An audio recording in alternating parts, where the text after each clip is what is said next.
आदाब, नमस्कार। मैं वसीम अख्तर और आप देख रहे हैं द लीडर हिंदी। यूपी के जिला बरेली में दूसरे जुम्मे अलविदा की नमाज भी कड़े सुरक्षा बंदोबस्त के बीच हुई। इस दौरान मस्जिदों में भारी भीड़ पहुंची। शाम में चांद के दीदार होने पर आतिशबाजी छूटने लगी। चांद रात पर बाजार गुलजार दिखे। इसी के साथ ईद की नमाज को लेकर तैयारियां शुरू कर दी गई। भारी फोर्स के साथ तमाम अफसरों की ड्यूटी भी लगा दी गई है। डीएम ने कहा है कि खुराफात पर सख्ती से निपटा जाएगा। नवरात्र के पहले दिन ही कुट्टू के आटे से फूड पॉइजनिंग का मामला सामने आया है। छत से गिरकर दामाद की मौत हो गई। संजय नगर के एक घर में लड़की की लाश मिली है। पुलिस में तैनात होमगार्ड की घर में खड़ी थी बाइक और कर्मचारी नगर चौकी पर कट गया चालान।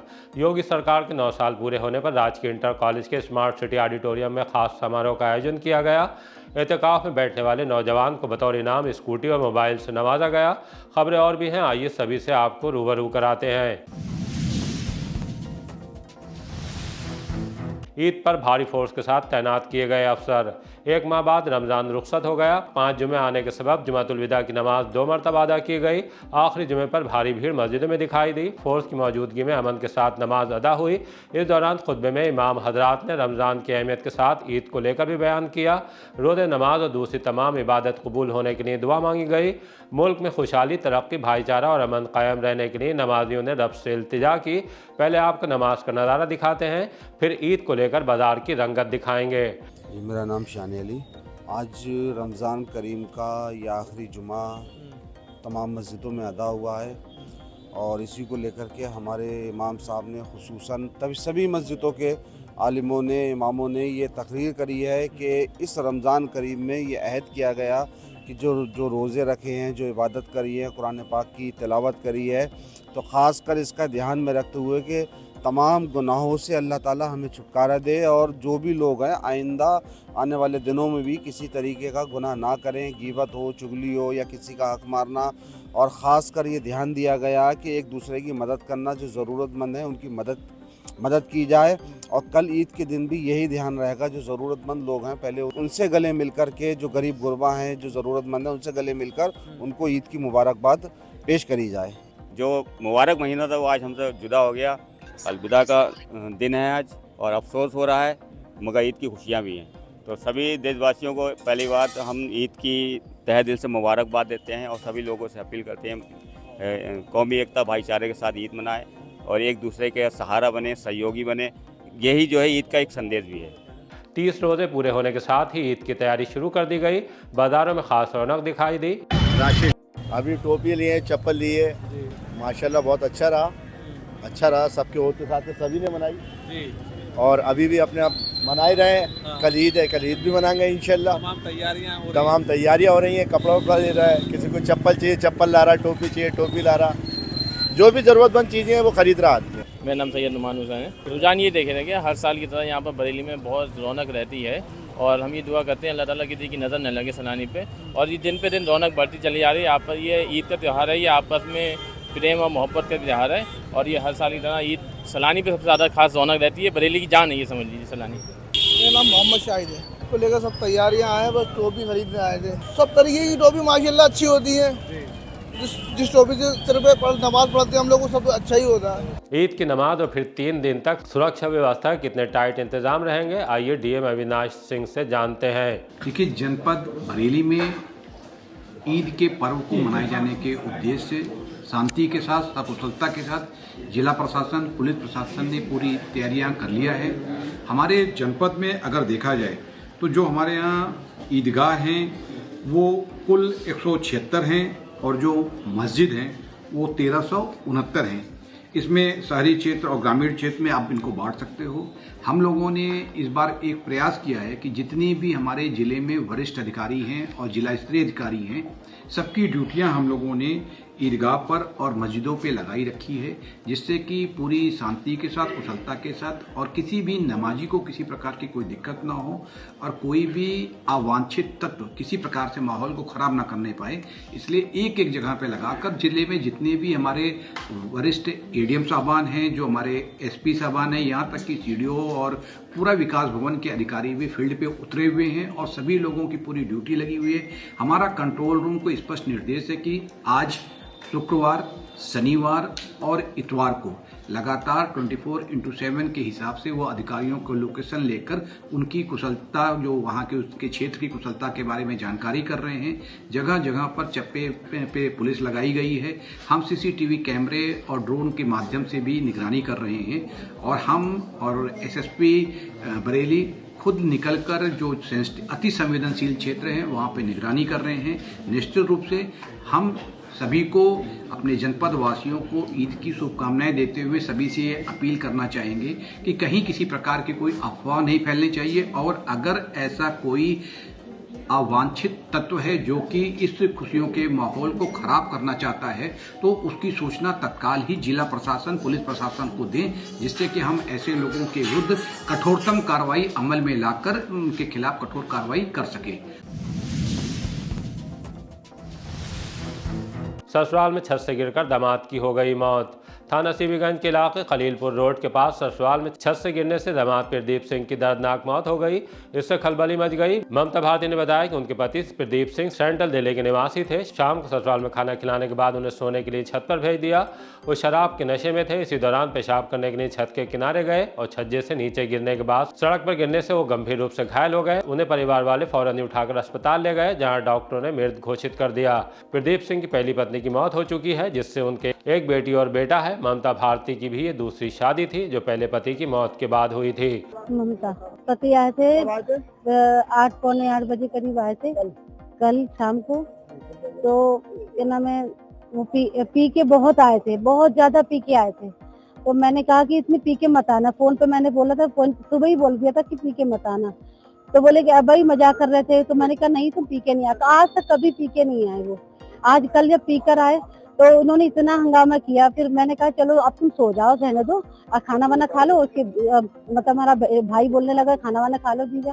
तो बोले कि नहीं, मैं खाना नहीं खाऊंगा। मैंने कहा पानी पी लो, मुंह सूख रहा था। मैंने पानी पी लो, पानी वानी पिया। फिर बोले कि मैं लेटूंगा थोड़ी देर। मैंने कहा लेट जाओ। अच्छा तुम लेट जाओ। तो वही मैंने लेटा दिया। फिर उनको कम से 10:30 पौने 11 बजे करीब पेशाब लगी। तो बोले कि मुझे पेशाब करना है। मैं फिर हाथ पकड़ के ले गई उनको। फिर मैंने कहा अच्छा रुको, 1 मिनट रुको, चप्पल ले आऊं पहनाने के लिए, रुक जाओ। मैं चप्पल लेने के लिए मुड़ी, वो उन्होंने मुझे छज्जे में से देखा और तुरंत गिर पड़े।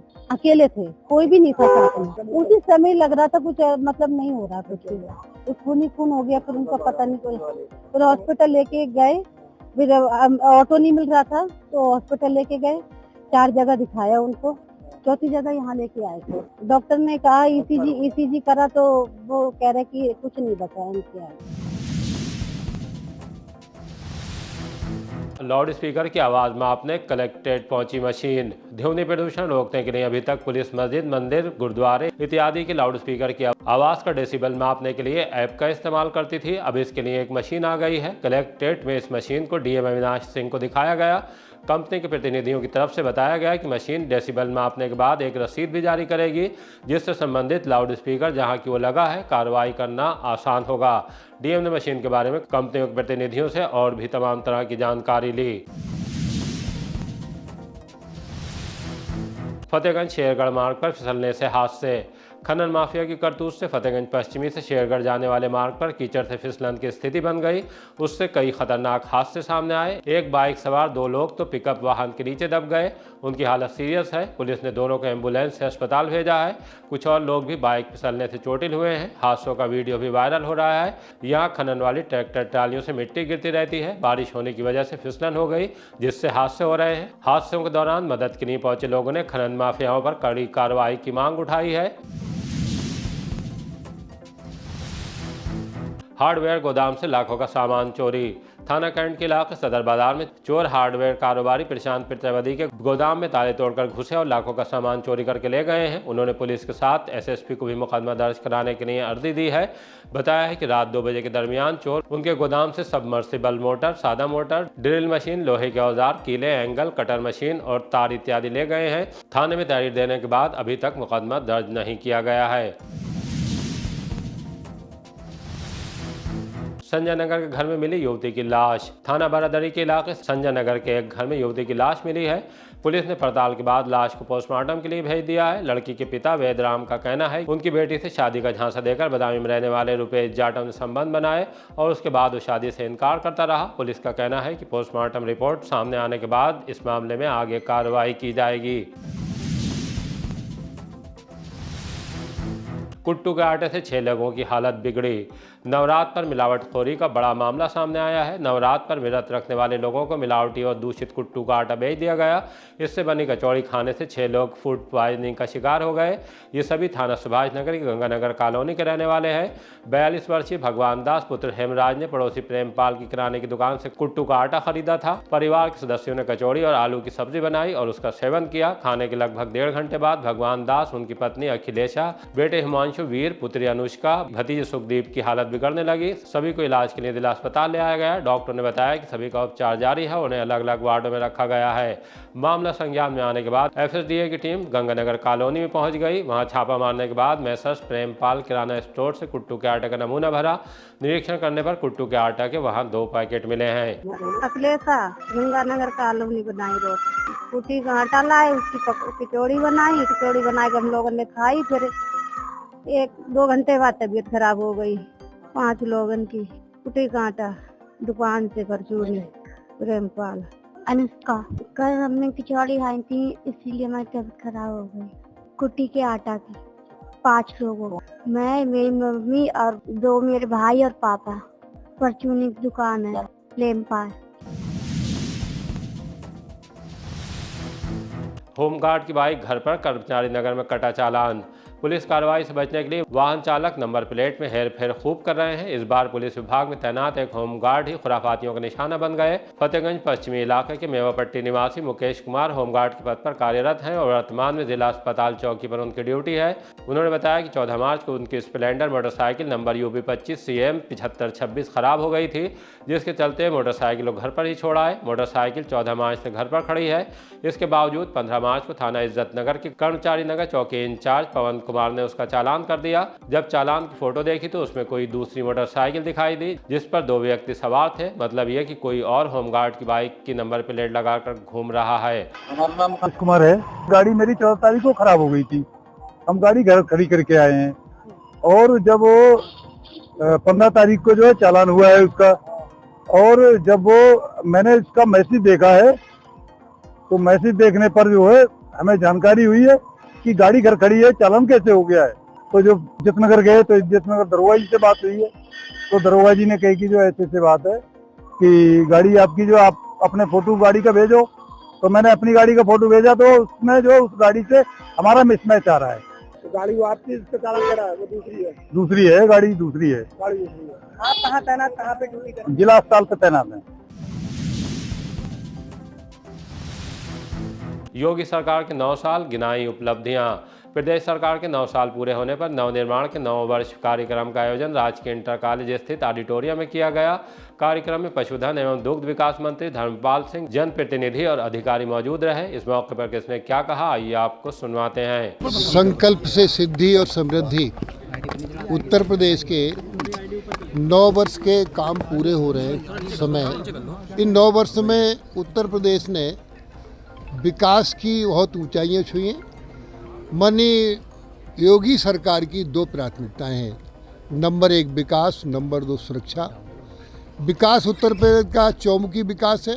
आज उत्तर प्रदेश में पहले हाईवे बनते थे। 2017 से पहले उत्तर प्रदेश में 2 एक्सप्रेस वे थे, आज 22 एक्सप्रेस वे हैं।